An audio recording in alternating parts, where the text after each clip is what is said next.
Assalamu alaikum. I'm Dr. Fari Bukhari from Pakistan Party. I'm the chairperson and I'm talking to you live. Today, there's been a very important event that I want to discuss. Pakistan responded to Indian aggression and killed 5 Indian Army soldiers on a post in response to the Indian aggression orchestrated against Kashmiri civilians. As you know, Kashmir has been a state of conflict for 70 years, and it has been the bone of contention between Pakistan and India since the Great Partition in 1947. And numerous humanitarian agencies have worked on trying to bring a peaceful solution.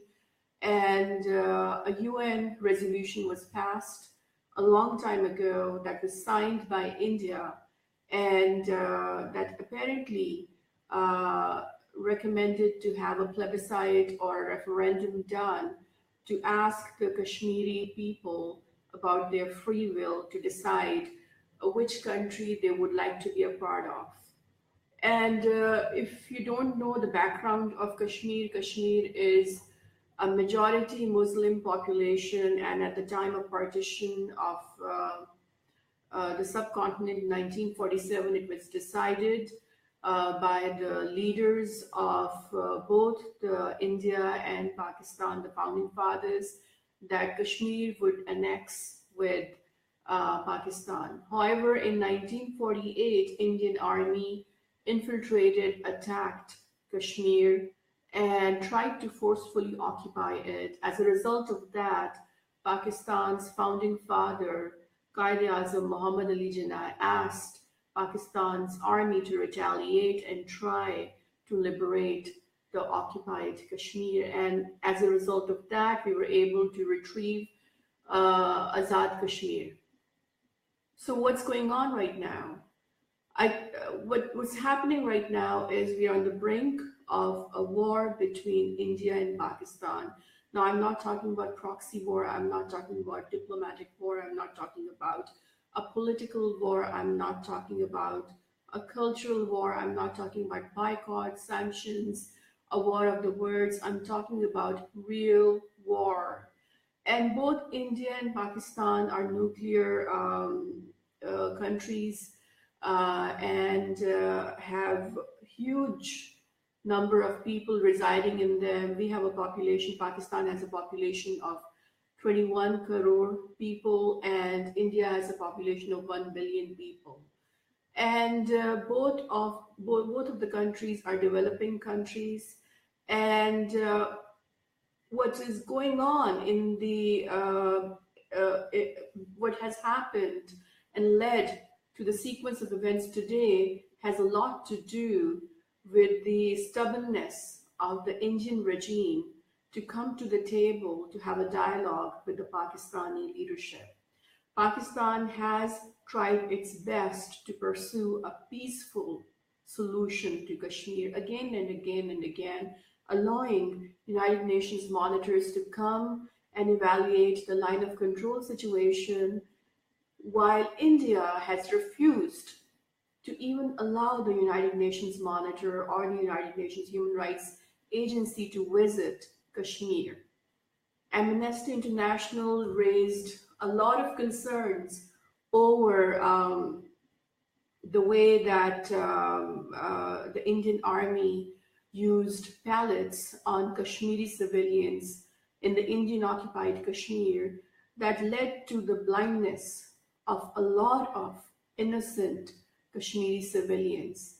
Even today, a lot of Kashmiris are being persecuted, subjugated by the Indian Army oppression. India has been written up by Amnesty International, Human Rights Watch, by leading humanitarians. MSF has written about the amount of harassment, mental harassment that the Kashmiris are undergoing in the Indian occupied Kashmir.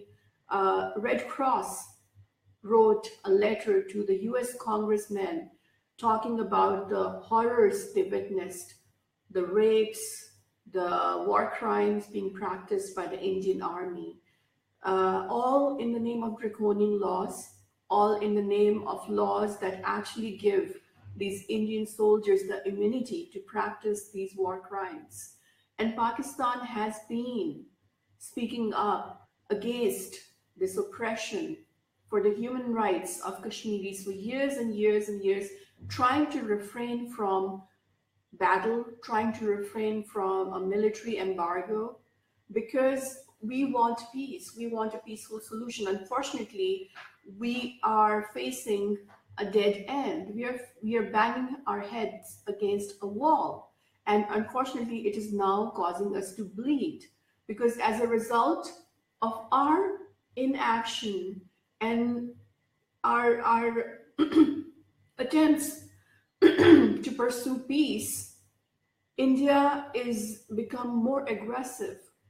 India has orchestrated terrorism on Pakistan's soil by funding the Taliban's. Ajit Doval has testified in public, confessed that he has funded banned outfits on Pakistan soil that actually orchestrated the 9/11 of Pakistan, where 154 kids were slaughtered in Peshawar in an APS school. So, so this is where we are at. Pakistan is getting attacked from all sides, not just through the proxy war and the proxy attacks, which materialize in the form of terrorism, but also by the insurgencies that are planted in Pakistan by Indian agents. Kulbhushan Yadav's testimony is a classic, candid proof of what India is up to. It has funded insurgencies, it has armed insurgencies, including the Karachi MQM-mediated insurgency, including the Balochistan BLA-mediated insurgency. Now, unfortunately, the Asfandiar Pashtun-mediated insurgency in KPK, it has been doing that for years. We actually got burned in 1971 when India amputated Pakistan and carved out Bangladesh out of our east wing. So we have been burnt once. How much pressure, how much tolerance do you expect Pakistanis to have before we use our basic right of self-defense and respond to so much aggression? How much do you think we should be patient on this?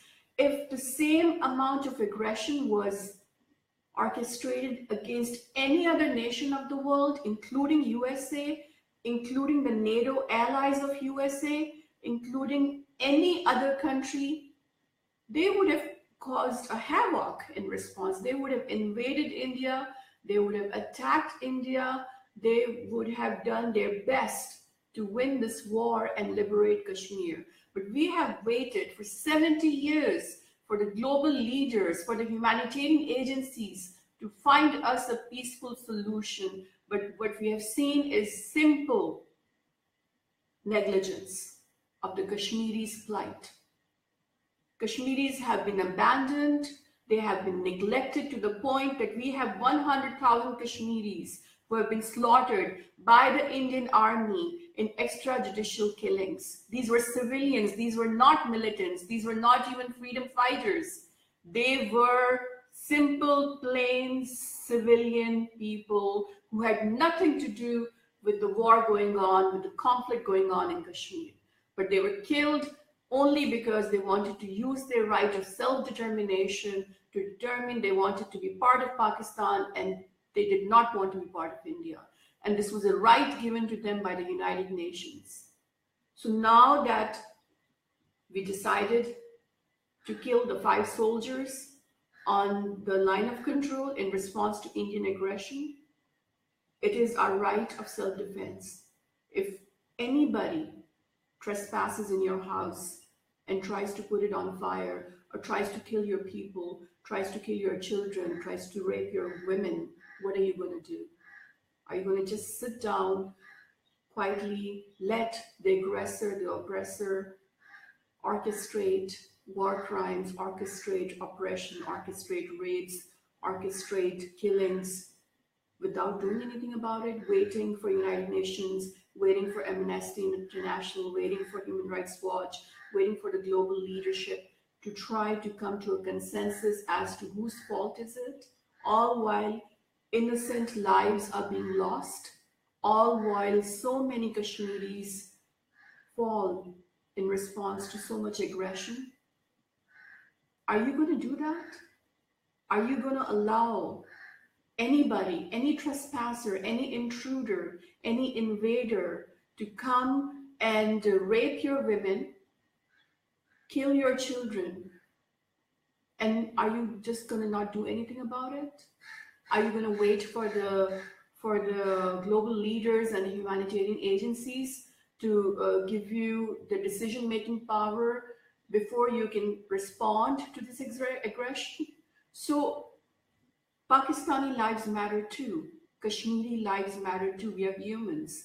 We are not goats and sheep. We are not animals. Even animals have rights all over the world. Are we worse than animals? Aren't we not humans? Why aren't we being treated as humans? We have fought wars for every other nation of the world. Our army has been there for every other peacekeeping mission of United Nations. We have earned laurels, we have earned medals, accolades for our peacekeeping missions.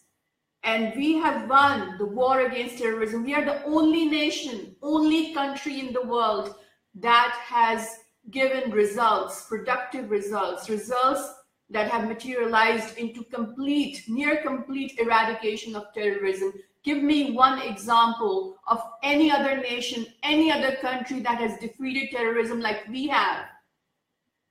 Give me one example.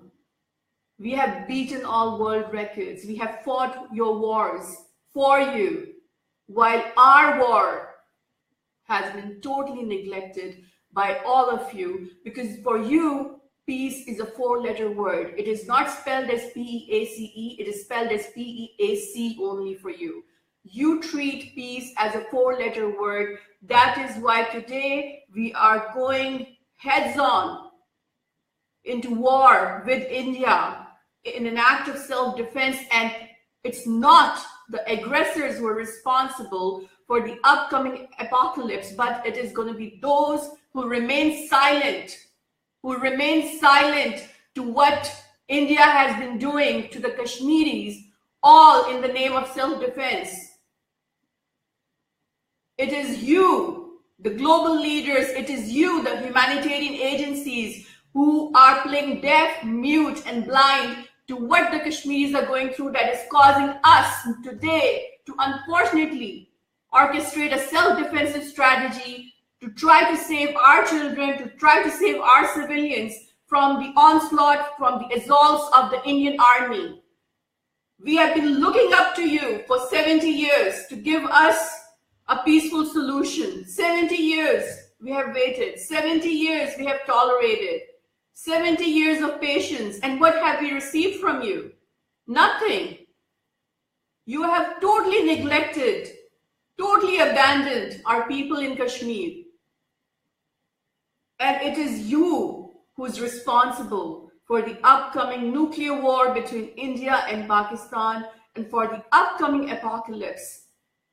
Nobody else. If Armageddon happens today because of our war with India, it is you who is responsible. It is your silence to what India has been doing to Kashmir for 70 years that will lead the world into a whirlwind of World War III that leads to the end of times. Thank you very much. Bye-bye.